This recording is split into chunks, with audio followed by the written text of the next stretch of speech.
People pleasing is just fear dressed up as kindness. It's not selflessness, it's self-abandonment. Do I want to keep making other people comfortable at the expense of myself? No. Do I want to keep abandoning myself just so I can be easy to keep around? Absolutely not. No, you do not want to continue to be that way. I'm going to answer it for you. And have you ever noticed that the people who respect you the least are usually the ones you've done the most for?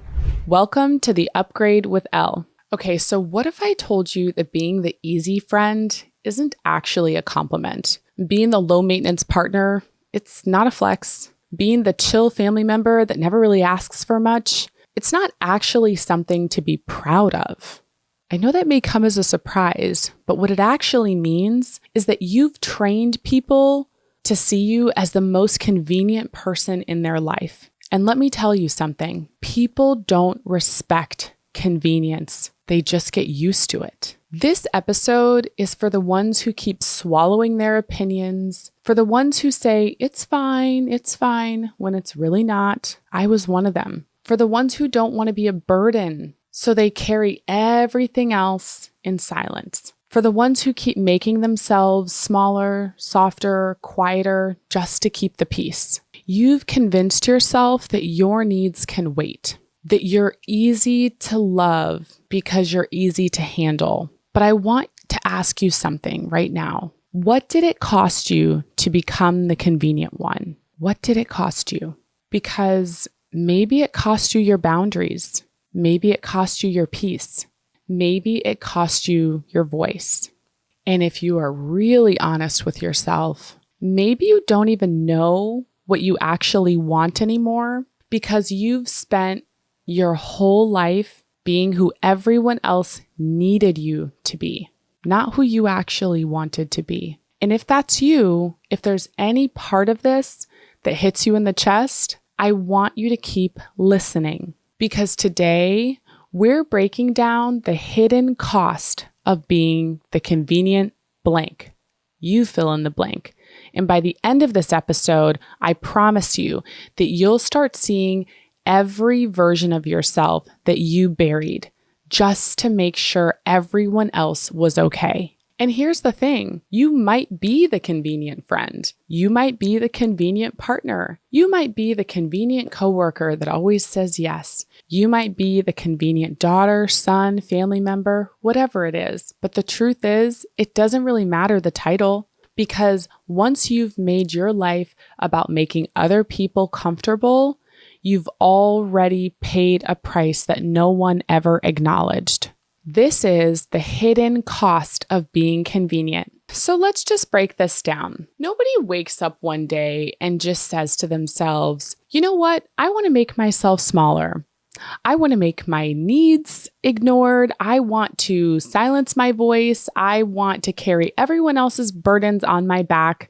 Nobody says that. This is not a conscious decision, okay? This is a pattern. This is actually a survival skill. And it normally starts before you even knew who you were. So don't blame yourself for being this person. Just recognize that you have this trait of people pleasing. People don't consciously think, I want to be invisible today. Being convenient isn't actually who you are. It's who you were trained to be. And I want to talk through some of the ways that this happens because you may not even know where this came from. You've just been living like this. Number one, you were rewarded for being easy. Some of you might be able to identify with this. You were the kid who didn't really need much. You were praised for that, and they called you mature or independent because you did things like self-soothe at 5 years old. Unrealistic, right? They called you low maintenance because you didn't ask for things that you knew that they weren't going to give you. And I'm not just talking about material things. I'm talking about emotional availability or other things, right? Nurturing. They said you were so well behaved that no one ever stopped to ask if you were actually happy.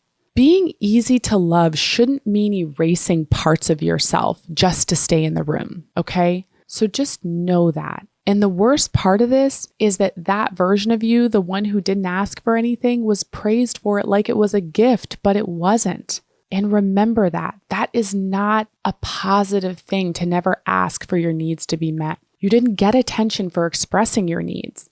You got attention for being the one who didn't, the one who said they didn't need anything. So you adjusted. You learned that love was safer when you were quiet. Another way is that you learned that love had conditions. Okay, so maybe it was a parent, maybe it was a partner, maybe it was a friend who made you feel like being wanted came with strings attached, and you learned that being chosen often meant being convenient, being agreeable, being adaptable. I spent so many years of my childhood being that person. So love became a transaction, one where you gave up pieces of yourself just to be accepted. And when you are taught that love is earned through sacrifice, you forget that you actually deserve it for just being. So you started asking yourself less and started asking, what do they need from me right now? And before long, you were so good at molding yourself that you forgot what your original shape even looked like. You started to believe that love comes when you make yourself easier to love, and you carried that into every single space that you walked into. Another way is you got addicted to being needed. And let's be honest, being the go-to person can feel good until it doesn't. And at first, it's affirming. People trust you. They rely on you. They always need you for something, right? They lean on you. And for some people, you enjoy, filling that need for others. If you've never had the experience of being deeply seen or understood, that being consistently needed can be confused for being valued. But here's the truth. Being needed is not the same as being loved. And because people were always calling you and texting you and needing you for something, it made you feel important. But again, being important is not the same as being valued. Don't confuse being relied on with being respected. One fills a gap, the other honors who you are. And over time, being needed starts to feel like a full-time job, one where the pay is low and the benefits are non-existent. But because you were out saving everyone else, no one stopped to ask how you were doing. No one ever offered to carry your load. Another way that this happens is you confuse being accommodating with being kind. And you become kind of addicted to this process of accommodating everyone else, and then everyone thinks you're really, really nice, and then they like you and accept you, and it's a cycle. You thought you were being nice, but really you were just trying not to be rejected. You thought you were being helpful, but deep down you were afraid of being left behind. You didn't want to be a burden, so you didn't ask for too much. You didn't want to do too much. So instead, you became convenient. Do you see how these patterns make you the convenient one? People pleasing is just fear dressed up as kindness. It's not selflessness, it's self-abandonment. And the more people praised you for it, the more you thought, oh, this must be who I'm supposed to be. But it's not. It never was. But you don't just become the convenient one by accident. You were trained to survive by being that way. But now, guess what? You get to ask yourself a different question. Do I want to keep living like this? Hopefully the answer is no. Do I want to keep making other people comfortable at the expense of myself? No. Do I want to keep abandoning myself just so I can be easy to keep around? Absolutely not.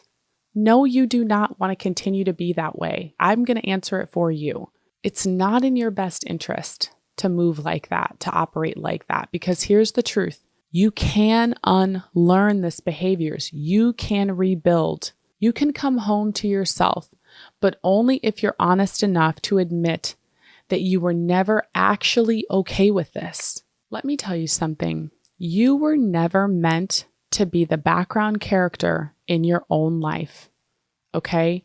So we are going to work hard to eliminate the people-pleasing behaviors. Being convenient feels safe because it guarantees you a spot. You become the friend that's always available, the partner that never complains, the coworker that just takes it all on. It makes you feel useful. It makes you feel liked It makes you feel needed. And if you've ever felt invisible before, this feeling can be addicting. Being convenient isn't a connection though, it's performance. And have you ever noticed that the people who respect you the least are usually the ones you've done the most for? Why do you think that is? It's because convenience is not respected. And there are invisible consequences that you'll experience when you operate this way. Convenience makes people take you for granted. When you always say yes and you stop and you never are the person to stop and really think about what you want, people expect that you're going to be that way all the time. You lose your identity in that process because you're starting to shape your decisions around what keeps other people comfortable instead of what actually feels right to you, okay? Self-abandonment, which is what this is very subtle. It looks like overthinking or, overcommitting or calling yourselves being nice, but you're not. And people assume you're fine even when you're not. Nobody checks on the strong one, okay? Nobody asks the easy friend if they're okay because they're so used to not asking you those questions and you've trained them not to. This is not being true to yourself, okay? And don't trick yourself into believing that this is a positive trait because it's not. For years, people used to call me indecisive. And for a while, I believed them. I started to wonder if something was wrong with me. Why is it so hard for me to make decisions? I am a direct person. Why was I always looking around for someone else to co-sign what I already knew in my heart or knew in my head, the decision I wanted to make? But what I've learned is I was never actually indecisive. I was just disconnected from myself. And I want you to know if you're in that boat, you're not indecisive either. You were just never asked what you really wanted, and you were never taught to ask yourself that question. I had spent so much time flexing and molding for everyone else. So used to saying yes, so used to making sure everyone was good, so used to making sure that other people were okay. I never really paused to ask myself if I was. It's like a survival trait. And when you abandon your own voice for long enough, you forget what it even sounds like anymore. And then one day, you wake up and you realize you don't even know what you actually want because you've spent your whole life being who everyone else needed you to be. I want to share something with you because that habit of molding myself didn't actually come out of nowhere. When I was going into high school, my parents moved to a place that wasn't very diverse, and we had moved from a place that was very diverse. So I had a lot of culture shock that was going on. And let me just be honest, it was really traumatizing for me. I was one of the only Black girls in my grade. I was going in as a freshman in high school, and people didn't look like me. They didn't talk like me.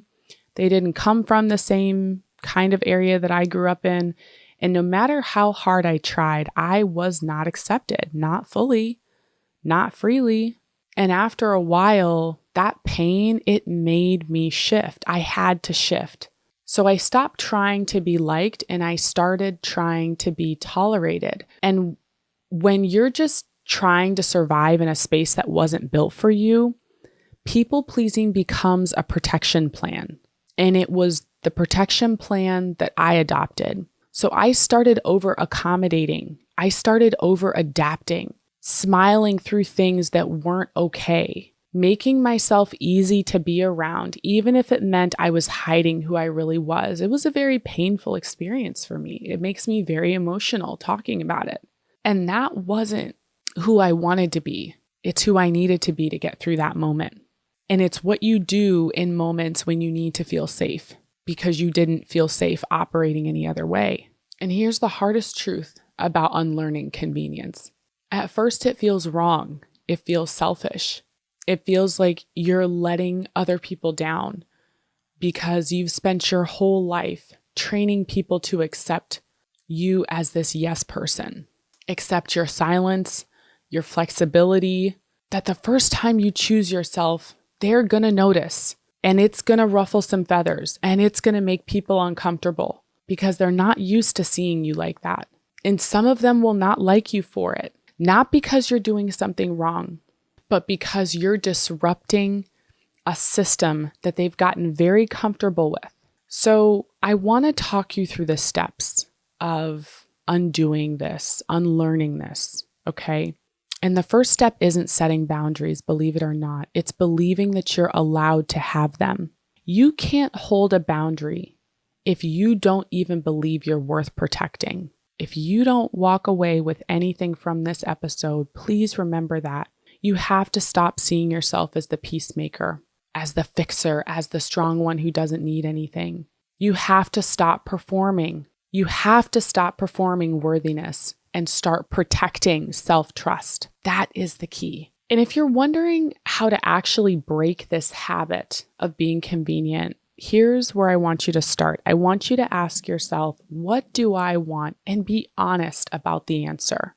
Not what keeps the peace, not what makes other people comfortable. Erase those thoughts from your mind as you do this exercise. What do you want? Even if it's messy, even if it's inconvenient, even if it makes someone uncomfortable, hell, even if it makes everybody uncomfortable. What do you want?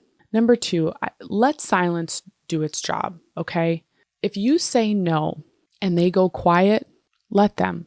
If you don't immediately over-explain and someone doesn't know how to sit with that, it's not your responsibility. Their discomfort is not your emergency. It's not.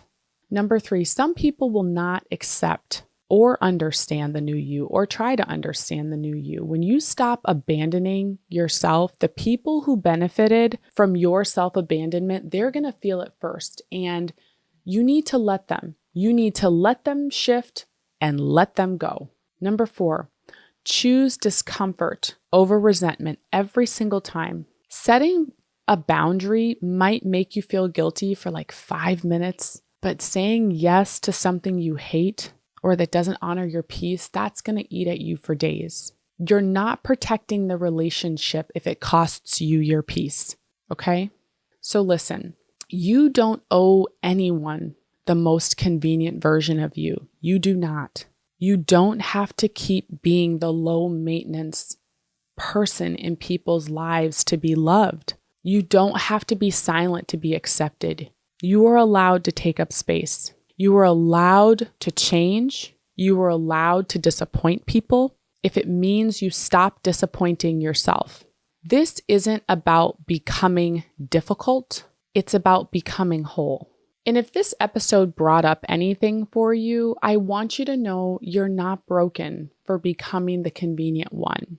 You didn't do it intentionally. You were just surviving.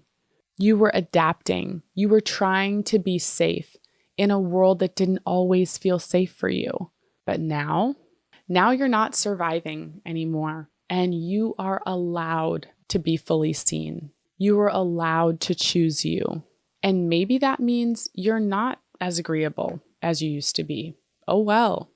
Maybe it means you disappoint a few people along the way. Okay. Maybe it means you stop saying yes out of guilt. It also might mean discomfort for others, but you cannot carry that anymore, and you just can't care. I know that that's hard, but you really can't. It might also mean that some people distance themselves from you, and some question your shift, and they say you've changed like it's a bad thing. We're allowed to change, okay? Just because your boundaries make someone uncomfortable does not mean you're doing something wrong. It means you're doing something different. And yes, your shift may challenge others, but it might also inspire others.